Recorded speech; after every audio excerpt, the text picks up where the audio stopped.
Negligence. Negligence is one of the three categories of torts. Now, what's a tort?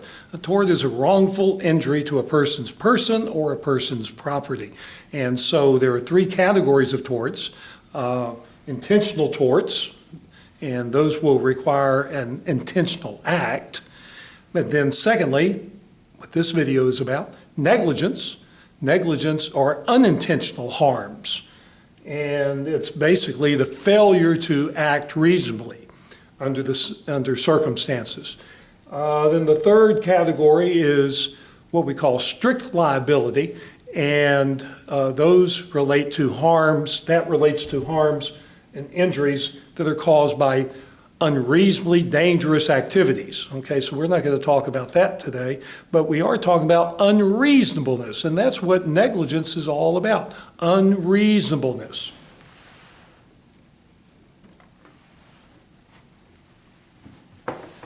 Negligence is a catch-all tort.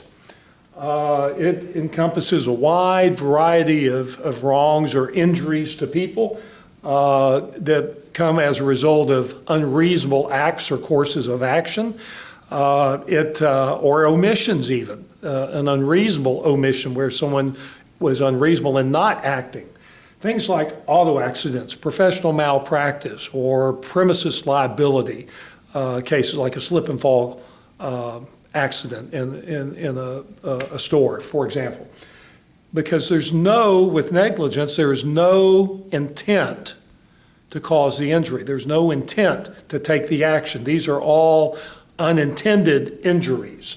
It's the failure to use ordinary care that a person of ordinary prudence would have done under the same or similar circumstances. So it's a kind of a yardstick of what a reasonable person would do. We'll look at that in a second.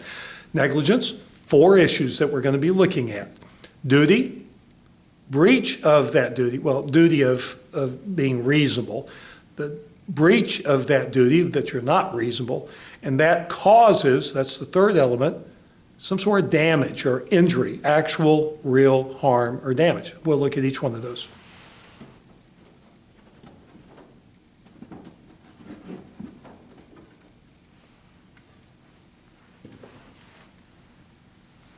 All right, so here are our elements. Number 1, duty. It's an obligation to use reasonable care to avoid risks to people's persons or people's property.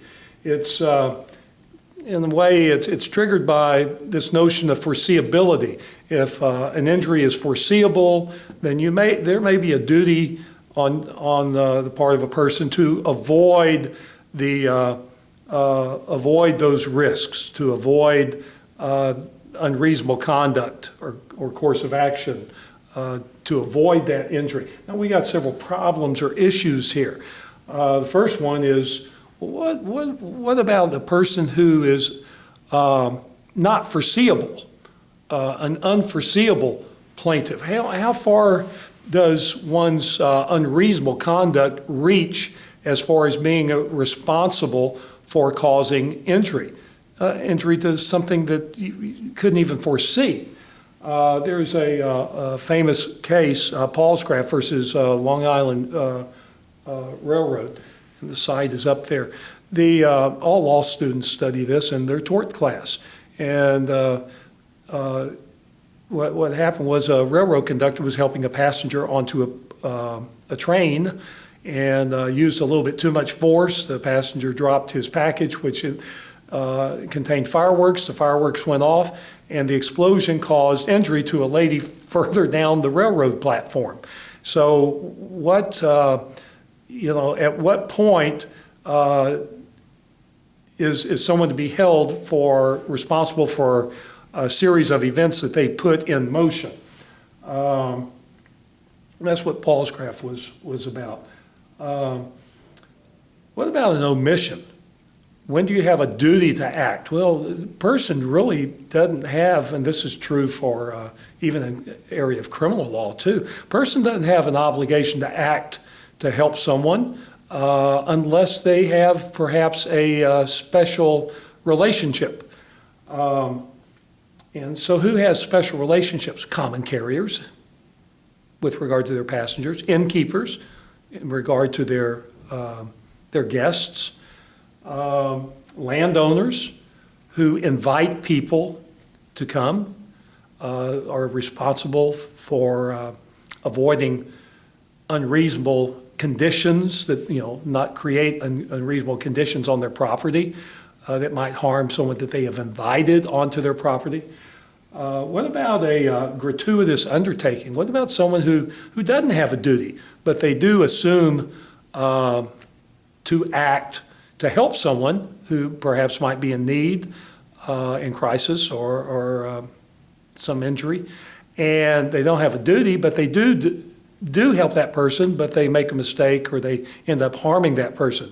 Are they shielded in any way? Well, all the states have something called a Good Samaritan law that will shield that Good Samaritan from civil liability, as long as they are, and here are the elements to it, as long as they act in good faith, as long as they provide reasonable, with negligence, you're going to see that word reasonable all the time, provide reasonable assistance, that they do not expect payment, that's why it's called gratuitous, and that they're not grossly negligent, okay? So if you come across someone who and you decide to, they've collapsed, they're unconscious, you do CPR on them, and you end up breaking a rib, as long as you are acting in good faith, the assistance is reasonable, you don't expect payment, and you're not really, in a very, very extreme way, not doing it incorrectly. If you're not grossly negligent, you're going to be shielded, okay? So that's a Good Samaritan.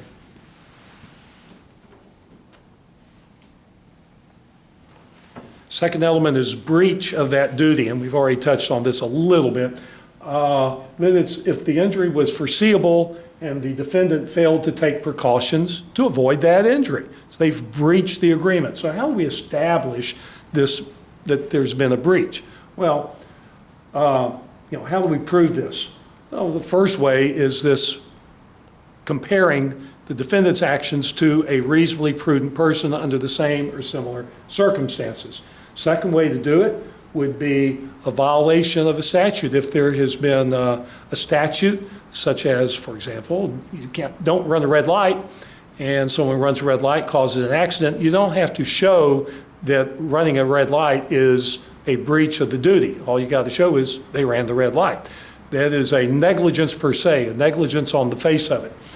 And then what about, we have this concept called res ipsa loquitur, and it's Latin for the thing speaks for itself. There are some accidents that you may not be able to prove exactly what the defendant did that was unreasonable. It's just that the result just doesn't happen without someone being negligent. And that's why we say the thing speaks for itself. An example would be this case. A lot of law students encounter this case in their studies, Byrne versus Bodle. And it's an old English case, but basically what happened is that a barrel of flour rolled out of a window at a warehouse and injured a bystander. And the court said, well, barrels just don't roll out of windows and hurt people without someone being negligent. The thing speaks for itself. So breach of duty was established in that situation. Then the third element is going to be proximate cause. Proximate cause. The defendant's action or inaction is the cause in fact that they set the events in motion that ended up harming the individual, and that it was foreseeable. Now, at some point, though, just setting events in motion, sometimes that chain of event gets pretty remote from the remoteness between the actual accident and the original so-called breach. And so at some point, there's going to be a cutoff test that says beyond this point, your unreasonable action or inaction is not going to be said to be the cause of this injury. The question is, using the but-for test. But for your wrongful act, would the plaintiff otherwise been hurt? And if they wouldn't have otherwise been hurt, well, then there's no liability. There's liability. So that's what we call the but-for test. Now, but like I said, at what point will the law refuse to hold the defendant responsible? And there was a case that I read in the newspaper. A lady killed a bug, a roach, threw it in the toilet, wanted to make sure it was dead,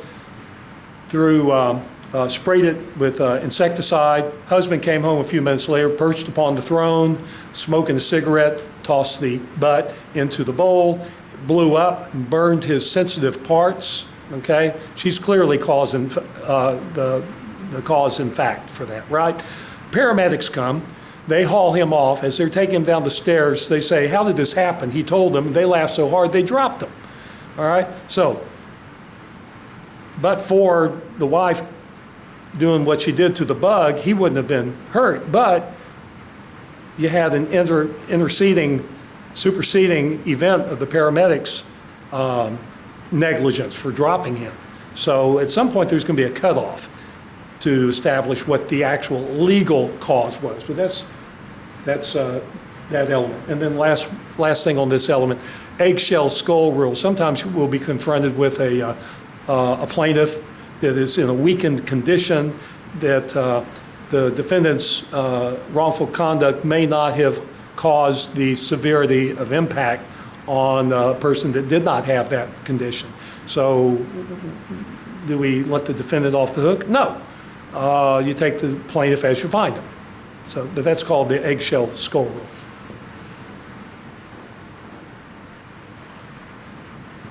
Fourth element is damages. Damages. You've got to have damages to have the tort of negligence. Actual damages, real damages. I've got several categories of damages here, but that damage, when we talk about damage, we're talking about money damages, the cost of what was harmed.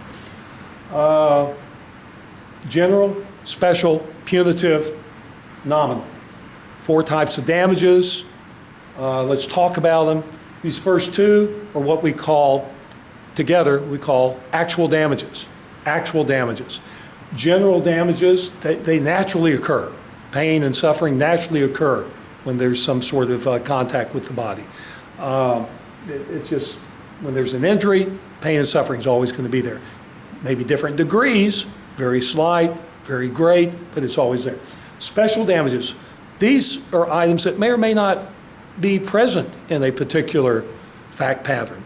You're not always going to have a hospital bill. You're not always going to have physical therapy. You're not always going to have pharmacy bills, medicines. You're not always going to have to go out and buy a wheelchair. You're not always going to have property damage. You may have a personal injury, accident, but there was no property involved. It wasn't an auto accident. Lost wages. Loss of consortium, the damage to the relationship of husband and wife. So all those are specials. Punitive damages, these are going to be awarded if there is a finding of actual damages. Punitive damages may be awarded to punish the wrongdoer, to punish the defendant for their unreasonable conduct, for their unreasonable action or inaction. Sometimes they're going to be limited by state law. They're usually going to be some multiple of what the total of actual damages are. They're not always given, and usually only given when there's gross negligence involved. Okay, nominal token damages, they are not awarded at all in a negligence claim. Maybe breach of contract, maybe other types of lawsuits, intentional tort, but not negligence. Negligence requires actual damages, not token damages.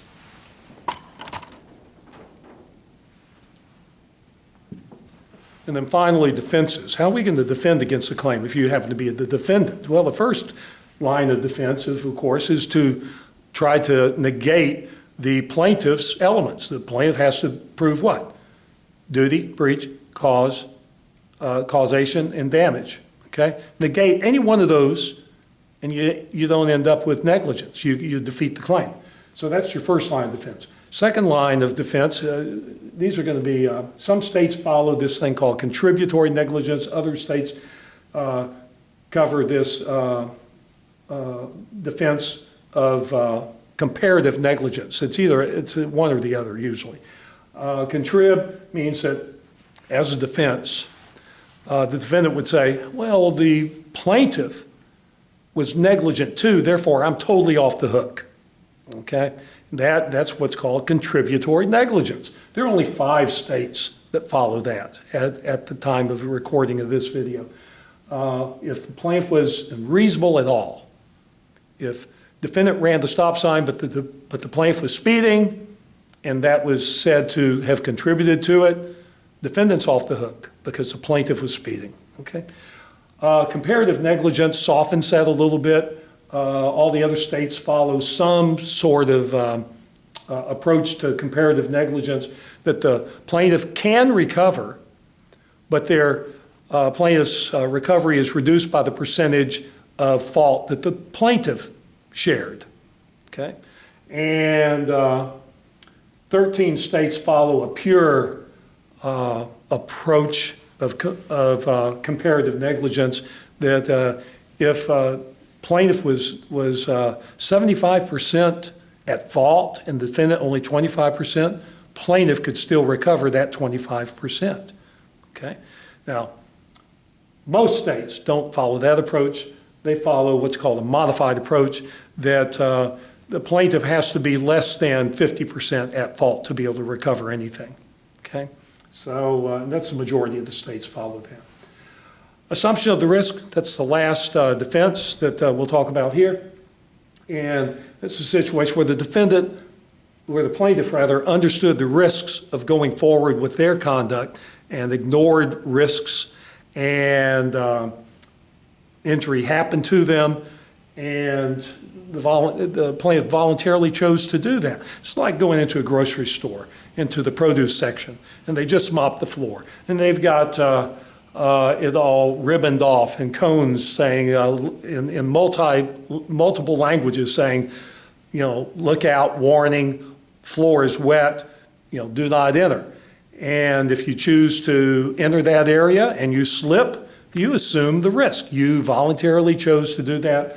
And so the plaintiff, the defendant is going to be able to say, plaintiff assumed the risk. They knew what they were doing, so I shouldn't be held responsible. I warned them. Okay? And so those are the elements and the defenses in a very short summary of negligence.